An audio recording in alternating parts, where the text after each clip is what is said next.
Alright. First zone hooks. I want to see how the f they win 5 out of 8 games, bro. I want to see if we can maybe see like 3 wins. How they set themselves up for the win.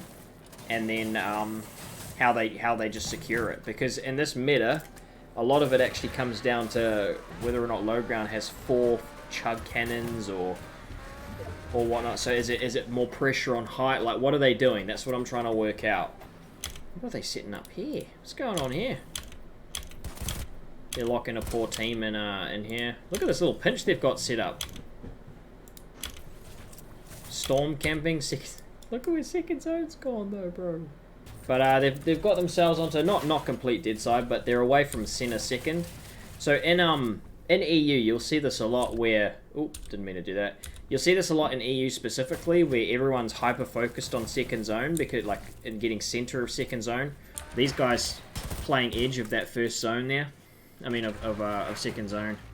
And they're going to rotate late into C. But you see these big clusters, you don't have anyone really on edge, despite there being 57 alive, and it's because everyone was already center second. Zone kind of pulled onto the basically center second. So,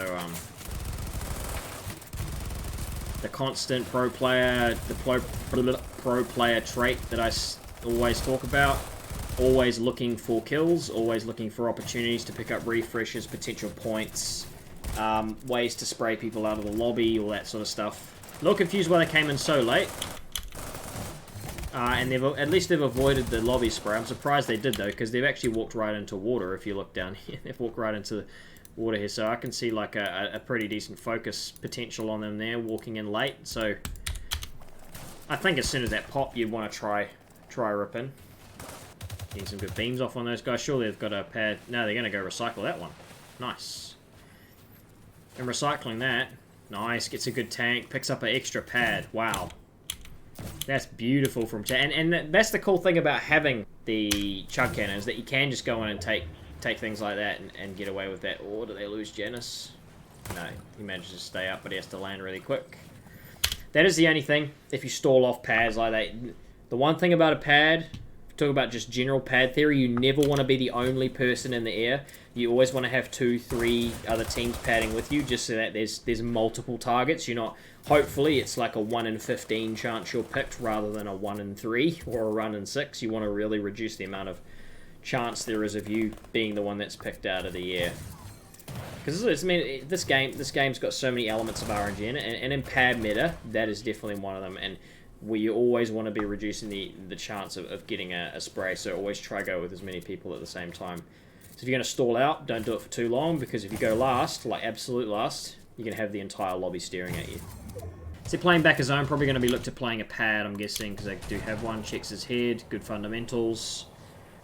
Honestly, if they were going to be like building out, and not just sitting back of first moving, I actually would have preferred them to get up a little bit, because then you at least you just see more, and getting refreshes, choosing refreshes, you see more options. Getting deeper in is much easier. Look. Okay, so now whoever asked me before about the idea of why is getting deep into moving zones a really good thing. Look at how deep he's come into here. He has all the choice. But look at how deep he's gone into moving zones here. And all this means is that if it pulls this way, he's going to be first up this hill, right? Because this is going straight vertical. In this scenario, if you look at where that's pulled directly ahead of him here, right? So he's headed towards the direction of zone. If we drone free this again, he's got so much space to work with because he's the only one who's on it. I mean, he's essentially playing dead side of moving zones, right? I like that basic theory that sort of most people understand it at this point. And there you go. A lot of people looking to do the same sort of thing. Rip over to dead side. Dead side, which, I mean, when lots of people do it, doesn't necessarily become dead side, but... Alright, so we said this, they sort of extend into the dead side. They get cut off. So how do they get out of the scenario? This will be a good time to watch how Chapix plays this. There you go, get a pad off. Short pad. Yeah, short pad's actually kind of what they want to try and do here. They need, essentially, the idea there, I think they sort of got themselves a little flustered. Let's take it back and see if there were any alternatives that they could have done. Now I'm thinking they've got the chug cannon, which is why I think that they should potentially have a sort of mentality change here. They don't necessarily have to force anything here, I think, right? But at this stage, where they see this guy cranking up like that, and then they get cut off again, my immediate reaction when I see this is stay where you are. Stay where you are in terms of positioning and zone, but just cut around it. Now, this could be dumb, but I'm essentially wrapping around. I'm essentially saying wrap around and see if we can get back into the front. Or you crank up over the top. Not crank, but you essentially get up and over. Your first reaction is to get up and over 2-3 layers and then come back down and then start piece controlling them out from the front. So instead of stopping and starting here, he obviously looked to cut out the right there. I think he potentially was like, nah, that's not the right way to go. Stops and then looks to use his pad instead. And essentially all that did was change layers. Right, so I talked about potentially getting up and over those guys. They've moved across to the left and they've just gone up and over them. You'll see that about these guys. They're always on the same page. They always sort of know where each other are. And zone does hook. Now this time they weren't necessarily prepared for it, right? So last time we saw that, we literally explained how they were getting deep in. This is the absolute opposite. They have not extended deep into zone at all. They're not claiming space out in front of them. So this becomes a little bit more difficult for them when it pulls really far.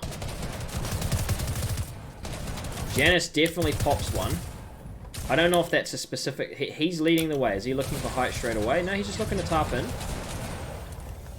And this is when... let me have a look over at Hen. This is when Hen starts cranking. So someone just makes the call. Let's go for height. And they end up just on it. Yeah, and again, that would have been a call because he's hearing these guys above his head. And now, this is an absolute classic for me. These guys always seem to fucking have infinite ammo. And it's just absolute non-stop pressure. It's just non-stop, non-stop, non-stop. But, like, I mean... excuse me, that came off the back of just some really nice awareness from Chapix there, like you said, Felix. Where they could just look to jump on height, essentially, because it was pretty free. Those guys had no mats. They were just walking on their flats, and they take height for free, and therefore, with their 500 ammo, no launch pads left in the lobby, they take it in third moving, they get it free. If you don't know, Asia Pro scrims is 300 per win. Yeah, I've seen that. The old Alba scrims. Where do they get the money to fund that, bro? It's like 300 a night. It's like $2 grand a week. It's a lot of money.